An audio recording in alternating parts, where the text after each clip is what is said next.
Bonjour à vous les amis de la gang. Dieu vous bénit. Et vous serez toujours bénis par Dieu. J'espère que vous allez bien et très bien chez vous. La bénédiction de Dieu vous accompagne. La grâce de Dieu vous accompagne. Aujourd'hui, 9e jour, nous y sommes pour poursuivre notre concentration sur la connaissance de l'argent. Chacun se concentre en lui-même pour découvrir ce que c'est que l'argent, les merveilles de l'argent. On comprend bien que tout le travail que nous sommes en train de faire se rapporte à nous, se rapporte à l'homme. Et cette connaissance que nous allons avoir diffère d'un être à un autre en raison de son ouverture, en raison des préalables qu'il a. C'est pourquoi je continue à vous demander cette persévérance que vous vous êtes donné jusque-là pour que nous continuions proprement notre chemin de découverte sur l'argent. Revenons à notre texte du jour que je vous laisse écouter avec plaisir.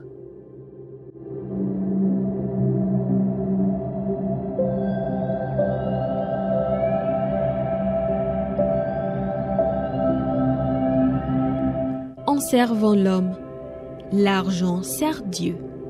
Il n'est donc pas mammon et ne peut le devenir que si on le détournait de son statut divin de bon serviteur pour lui conférer le méchant et pervers statut de maître.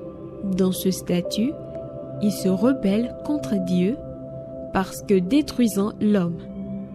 C'est bien exactement ce détournement que la sagesse des saintes écritures appelle amour de l'argent et qui exprime un attachement décisif, très actif, inconsciemment ou non.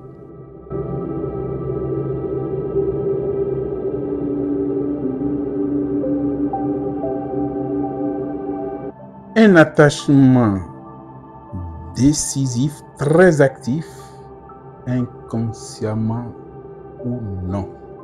Qu'est-ce qu'on peut arrêter? Qu'est-ce qu'on peut, si on doit réduire, si on doit résumer ce texte, en quoi peut-on le résumer? En quoi peut-on résumer ce texte? En servant l'homme, en servant Dieu, l'argent n'est pas mammon. En servant Dieu, l'argent n'est pas mammon. Servir Dieu et l'homme, c'est la même chose. Puisque c'est en servant l'homme que l'argent sert Dieu. Et ça, c'est devenu déjà acquis. Le texte est en train de préciser que ce service, le service que l'argent rend à Dieu en servant l'homme, ne lui permet plus d'être appelé mammon. Au passage, c'est quoi mammon? C'est le dieu de l'argent. C'est le Dieu de l'argent. L'argent constitué en Dieu. Et ce texte va mettre en exergue ce que nous avons vu, à savoir l'obéissance et le commandement. L'argent obéit. L'argent obéit. Il ne doit pas commander. Ce texte va nous amener dans la profondeur de cette expression. Mammon, c'est le Dieu de l'argent. L'argent constitué en Dieu. Mais comment le Dieu de l'argent peut servir Dieu, le vrai Dieu? Parce que quand on parle du Dieu de l'argent, c'est forcément un faux Dieu. C'est forcément un faux Dieu. Et s'il est faux Dieu, il ne peut pas servir véritablement Dieu, le vrai. Il faut faire la démarcation. Il faut faire la différence nette.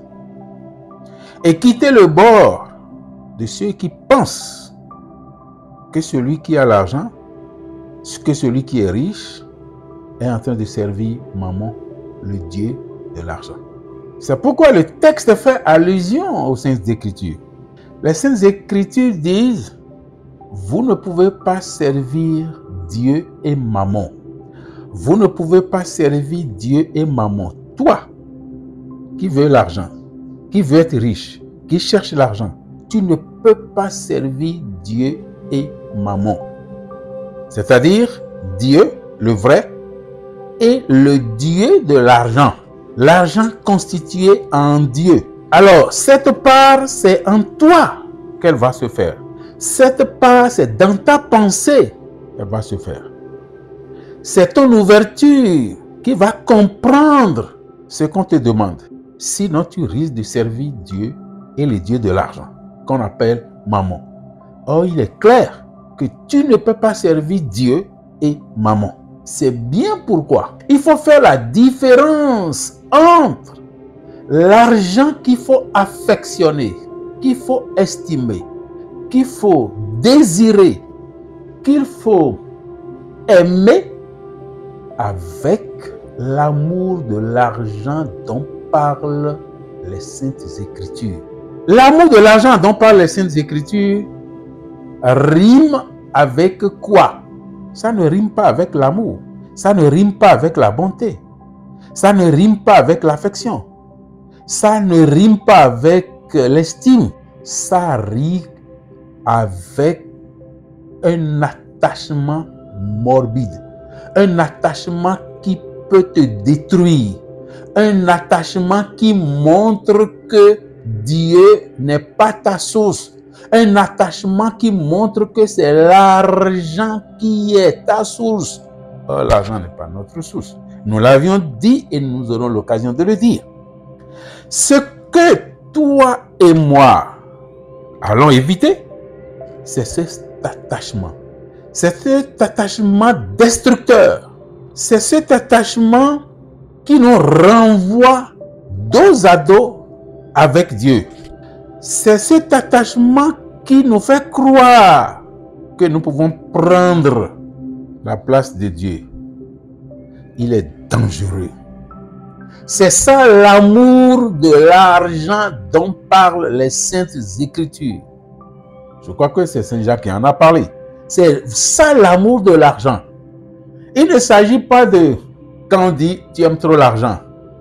Non, ce n'est pas de ça qu'il s'agit. L'amour de l'argent dont parle la Bible est une adoration de l'argent, est un culte rendu à l'argent, est une prostitution avec l'argent. Parce qu'en réalité, le mot prostitution, c'est son premier sens. Quand vous laissez Dieu, quand vous laissez Yahvé, quand vous laissez le Seigneur pour aller adorer d'autres dieux, c'est ce que les Saintes Écritures appellent la prostitution. C'est son premier sens. Ce n'est pas... le premier sens de la prostitution ne concerne pas l'homme et la femme. C'est plutôt ce premier sens qui a donné naissance au second sens. Si bien que quand la femme quitte son domaine propre pour aller faire quelque chose ailleurs, eh bien, on commence par appeler ça prostitution. Nous n'allons pas nous prostituer avec l'argent. Tu veux l'argent, tu as raison. Tu cherches l'argent, tu as raison. Tu cherches à séduire l'argent, tu as raison. Tout ça, ce sont des secrets que Dieu a déjà inscrits en toi. Non, ce n'est même pas l'homme qui invente ça. Ce n'est pas l'homme qui invente ça. C'est dans ta richesse intérieure. C'est dans ton intériorité. Et quand tu vas te découvrir, tu verras tout ça avec toi. C'est pourquoi j'ai pris la peine de dire au début que tout dépend de nous. Tout dépend de nous. Tout dépend de toi. Si tu arrives à séduire l'argent, eh bien, tout dépend de toi. Si l'autre n'arrive pas à séduire, tout dépend de lui. Il ne suffit donc pas d'écouter ce que nous sommes en train de dire. Il faut entrer, il faut décider de mettre ça en application. Il faut décider de vivre ça. Mettre ça en application, c'est vivre ça. Et les effets seront palpables. Mes chers amis, mes chers amoureux de Dieu, vous aimez Dieu. Car être ami de Dieu, c'est aimer Dieu. Être amoureux de Dieu, c'est porter vers Dieu. Cet amour que vous avez pour Dieu est une richesse pour vous. Cette richesse va se transformer en d'autres réalités, en d'autres branches. Cette richesse a des branches. L'une des branches de cette richesse, c'est l'argent, qui est important pour nous, pour notre vie, dans tous les domaines de notre vie. Ce n'est plus ça que nous allons démontrer. Ce que nous devons éviter, c'est que cet argent ne soit pas constitué en Dieu. C'est que cet argent ne soit pas l'objet de notre attachement et d'un attachement servile. Il faut même éviter tout attachement. Parce que attachement, c'est attachement. On t'attache à quelque chose. On t'attache à quelque chose, avec quelque chose. Non. Qui va te détacher? Qui va te détacher? Si tes mains sont liées, si tes pieds sont liés avec la chose, mais qui va te détacher? Tu as les mains liées, tu ne peux pas te détacher. Donc, n'attendons pas d'en arriver là. Le retour serait difficile.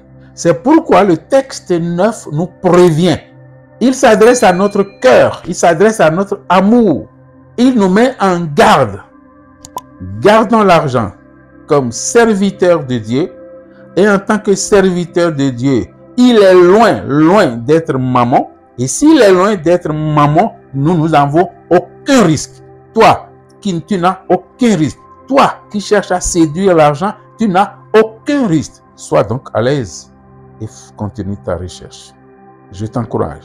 Tu es allé jusqu'au 9e jour. Continue. Ne sois pas fatigué. Cherche en toi-même ce qu'il faut faire pour que ce processus te donne la joie nécessaire de continuer. Oui, c'est bon. Regarde les changements qui s'opèrent déjà en toi et encourage-toi. L'argent se séduit, tu le sais désormais.